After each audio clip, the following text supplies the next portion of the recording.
Have you ever met somebody that didn't necessarily do what they said they were going to do? They said, I'm going to do this thing, but when it came down to it, they did this completely opposite thing. They may not have been trying to be mendacious, but they certainly proved to be less than trustworthy. 8 years ago, I went to work for a national specialty retailer. It was my last real job. And I went there because they had this amazing marketing campaign for their hiring events. They said, we believe in hiring people that want to focus on their strengths. We want to help you develop more of who you can be. Bring out the best in yourself. Overcome your weaknesses. That is how we will succeed. Wow, these guys are a retailer actually doing it a different way. This sounds like a really good opportunity. So I took a leap and I went to become a director of human resources for them. A funny thing happened though. Myself, along with the dozens of other people that were attracted by the same sort of pitch, we all left. None of us fit. None of us fit at all. Why? What they said wasn't really what they did. They weren't really a strengths-based organization as much as they were an authority-based organization. But in order to overcome their authority issue, they thought, if we just tout ourselves as a strength-based place, we will get people that will come to our company and help us overcome our problem, and we can solve all of our woes. 3 years later, they shuttered over 30% of their doors around the country. They proved that there are no quick fixes for long-term challenges. And it's a problem that we get into every day in American business. We're always trying to find the next quick fix. We're trying to find the leadership pill. We're trying to find that one thing we can do that's going to make us better than everybody else without having to put in any real work. It just doesn't quite work that way. Change is hard, and it takes time to become who you want to become. Around the globe right now sits somebody in some dingy office in Pakistan or India, taking whatever product it is that you sell, reverse engineering it to sell it cheaper, faster, and more efficiently than you sell it right now. And if you follow the same model that you followed for years, all that you're going to do is fall farther behind. See, we fell into this caveat of we're going to always be the best. If we do the same things, we're not. There are 3 things that are going to help you overcome and become the organization that you want to become. And they're not easy, but they're necessary. And they all involve one principle: alignment. Aligning what you believe with what you expect, with what you do. Let me say that again. You have to align what you believe with what you expect and what you do. How many of you have ever heard Simon Sinek speak?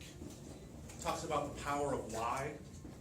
That's one of the most famous TED Talks that's ever been recorded, over 14 million views. And he starts with this whole premise of, if you start with why, people will follow you. And the first time I listened, I was like, yeah, that's really cool. I like that stuff. And then I said, well, wait a minute. What if you start with why, but your how doesn't align with your why? All that you're going to get is cynicism, isn't it? If your why says we want to be this, but your how says we're going to be this, you're not aligning what you say with what you do and what you expect. Alignment is the key to to take your company and take your performance to where you want to go. There are some specific things you're going to have to do to be able to align those 3 things. First, what's your vision? Where are you trying to go? What is your why? Why do you exist? Why do you get up in the morning to come to work? Why did you choose this organization? Why is this organization the one that's going to help propel you forward? And why does this organization matter in the global scheme of things?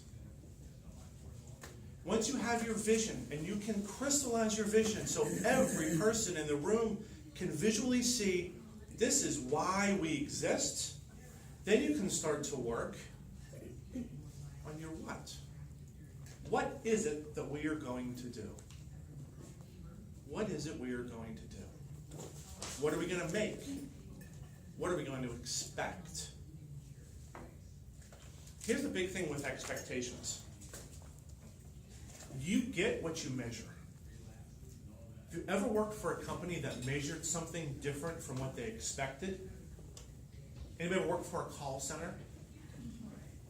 We expect you to have amazing interactions with your customers. We're going to measure how quickly you get off the phone. Those two things are a little incongruent, aren't they? They don't necessarily go together. We expect us to have the lowest cost available, but we're going to produce the highest quality products. How's that going to work? If you measure something different from what you expect, you're going to get what you measure and not what you expect. There's just no way around that. And lastly, how do you behave?